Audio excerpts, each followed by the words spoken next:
Olá, meu nome é Letícia Gonçalves e eu vou falar um pouco sobre o filme Uma Mulher de Talento. Baseado em história real, Erin Brockovich, uma mulher de talento, foi estreado no ano 2000, interpretado pela atriz Julia Roberts, o que rendeu a ela o prêmio de melhor atriz, o Oscar de melhor atriz. O filme conta a história de Erin Brockovich, uma mulher divorciada que está em busca de um emprego que sustente seus 3 filhos menores. Assim, ela convence o advogado a contratá-la em sua firma de advocacia e quando começa a trabalhar, mesmo sem ter formação na área jurídica, ela demonstra um talento. Manuseando alguns arquivos, fica intrigada ao encontrar fichas médicas em meio a pastas de litígios imobiliários. Ao investigar mais sobre, se depara com a empresa PGE Gás.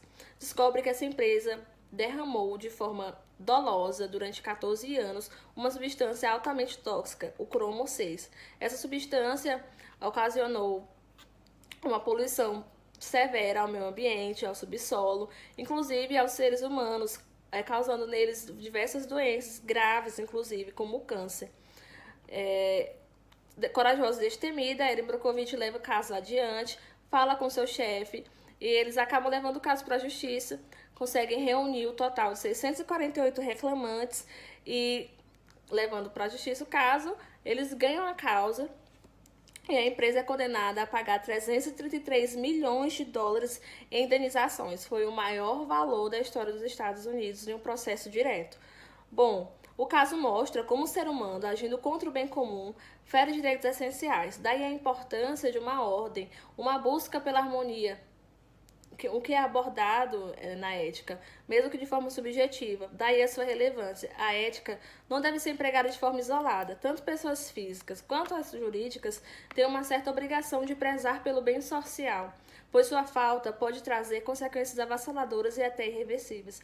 Pela nossa sobrevivência, pela dignidade da pessoa humana, por princípios básicos, a ética se faz indispensável na sociedade. Olá, tudo bem? Bom, vou falar um pouco sobre o filme O Show de Truman. O filme tem seu personagem principal, interpretado por Jim Carrey, né, um ator americano muito famoso, que conta a história de Truman, um homem que é aparentemente comum, né, um homem americano comum, e esse homem descobre que tem sua vida completamente vigiada desde antes do seu nascimento até seus 30 anos de idade. Né? Ele descobre que a sua esposa, seus pais, seus amigos eram todos interpretados por atores, né, para obtenção de lucros, de fama e dinheiro por patrocínios. Bom, se formos levar pelo lado da crítica, nós podemos colocar o rompimento de alguns princípios essenciais, até mesmo constitucionais, neste filme. Por exemplo, o da dignidade da pessoa humana, né? Utilizaram o Truman como uma forma de obtenção de lucros, de fama e dinheiro, né? E outra coisa também nós podemos observar o princípio da privacidade, que foi rompido durante todo o filme, né? Como é que a pessoa tem a sua vida desde o seu nascimento até seus 30 anos de idade com sua privacidade rompida, sem ter direito à liberdade, né? Inclusive podemos citar também o direito à liberdade como um outro exemplo de princípio rompido. Ele sempre foi impedido de viajar, de ter o seu lazer da forma que ele queria. E se formos levar também para a atualidade, né, nós podemos citar o reality shows, programas que utilizam pessoas famosas e até mesmo digital influencers que mostram o seu dia a dia como forma de obtenção de lucros, de fama e dinheiro, tá bom? É basicamente isso que eu gostaria de falar a respeito do filme O Show de Truman. Recomendo que assistam. Muito obrigado. Bom dia, o meu nome é José Dark e hoje falaremos um pouco sobre o filme Justiça para Todos, de 1979, dirigido por Norman Jameson. Este filme demonstra a atuação de um brilhante advogado, Arthur Kirkland, representado por Al Pacino, frente a um judiciário permeado por corrupção e interferência política. E aqui o ator John Forsythe representa o juiz Henry Fielding. Em uma determinada audiência, o juiz Henry Fielding dá voz de prisão para o ator Al Pacino, que representa o ator Kirkland, que estava defendendo seu cliente. Em um segundo momento, o juiz Henry Fielding recebe voz de prisão acusado de estuprar uma jovem. E aí, como o mundo dá muitas voltas, o que acontece? O juiz escolhe o advogado Arthur Kirkland para fazer a defesa de seu direito. deixando o seu ego e as questões pessoais de lado, o brilhante advogado atua de maneira ética e resolve aceitar a defesa do juiz. Mas, posteriormente, o próprio advogado recebe algumas provas cabais que o juiz é culpado deste crime. Mesmo assim, o advogado não deixa de fazer a sua defesa. No entanto, ao final do júri, ele coloca a sua opinião pessoal e diz que gostaria de ver o juiz preso.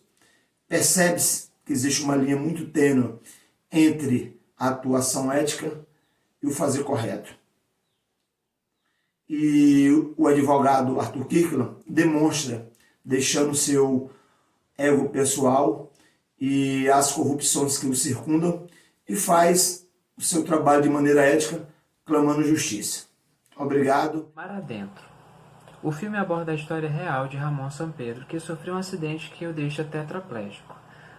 Nessa situação, ele passa a depender totalmente da sua família, até mesmo para mover um braço. Ramon era um homem aventureiro que viajou praticamente o mundo todo, sendo que o acidente fez com que ele perdesse a vontade de viver. Ele passou mais de 20 anos requerendo a sua morte digna, e aí ele foi até a justiça espanhola requerendo esta morte. No entanto, a justiça não deu provimento ao seu pedido, o que o levou a realizar esse procedimento de forma clandestina com a ajuda de seus amigos. Em posição favorável ao tema, o filme nos apresenta o conceito de propriedade privada do próprio corpo, associado a uma morte digna, que seria um desdobramento do princípio da dignidade da pessoa humana. Por fim, ele fala também sobre a questão do Estado laico. Como oposição contrária ao requerimento, o juiz espanhol afirma que não seria possível o provimento do pedido de Ramon, porque iria contra as leis penais da Espanha, sendo que se os juízes proferissem uma decisão favorável, estariam cometendo um ilícito penal. No Brasil, conforme Tavares, em uma palavra, a eutanásia é considerada homicídio. Há aqui uma prevalência do direito à vida em detrimento da dignidade. Percebe-se que a moral que predomina na sociedade em que o protagonista está inserido é contrária ao conceito de morte digna. Conforme Bittar, sem ética, não há possibilidade de mudança, na medida em que a moral coletiva tende a ser uma força externa conservadora, mantenedora da tradição. Logo, Ramon seria o início de uma reflexão a respeito da eutanásia e da futura modificação da legislação acerca do tema, sendo que, diferente do que ocorre hoje, o princípio da dignidade da pessoa humana poderia prevalecer em relação ao princípio da vida em situações futuras. Em consequência disso, a legislação mudaria e aí o argumento de legislação cairia por terra, que foi justamente o argumento utilizado pelos espanhóis. Não me abandone jamais. A obra inicia apresentando o colégio interno Rauschman, onde estudam os três protagonistas, Kate, Tommy e Ruth. Em um determinado momento, uma professora entra na sala de aula e afirma aos alunos: olha, vocês estão sendo criados para doarem os seus órgãos, então vivam a vida enquanto vocês podem, porque ela não será plena e longa.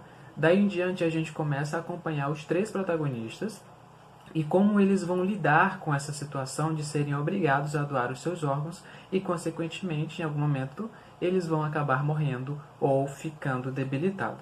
Aí a gente pode tirar algumas discussões jurídicas. Primeiro, um descumprimento do princípio da liberdade, onde a pessoa ela teria liberdade para escolher o seu próprio destino, e no filme esses doadores não têm essa escolha. E, além disso, a gente tem o descumprimento da dignidade, do princípio da dignidade da pessoa humana, onde esses doadores eles são tratados como se não fossem humanos ou como se fosse algo abaixo de ser humano. E aí a gente entra também na questão específica da doação de órgãos. Conforme o constitucionalista Silva, ele afirma que não se pode tirar uma vida para beneficiar outra. Ou seja, a doação ela somente ocorre quando não gerar nenhum tipo de dano físico irreversível ou prejudicial ou até mesmo letal à pessoa que está aí realizando esta doação. E assim, a gente poderia utilizar a ética aqui para discutir essa situação com base nesses princípios constitucionais e de direitos humanos para chegarmos até o conceito de fato de doação, que é uma doação de órgão segura e voluntária. Certo? E é isso. Obrigado.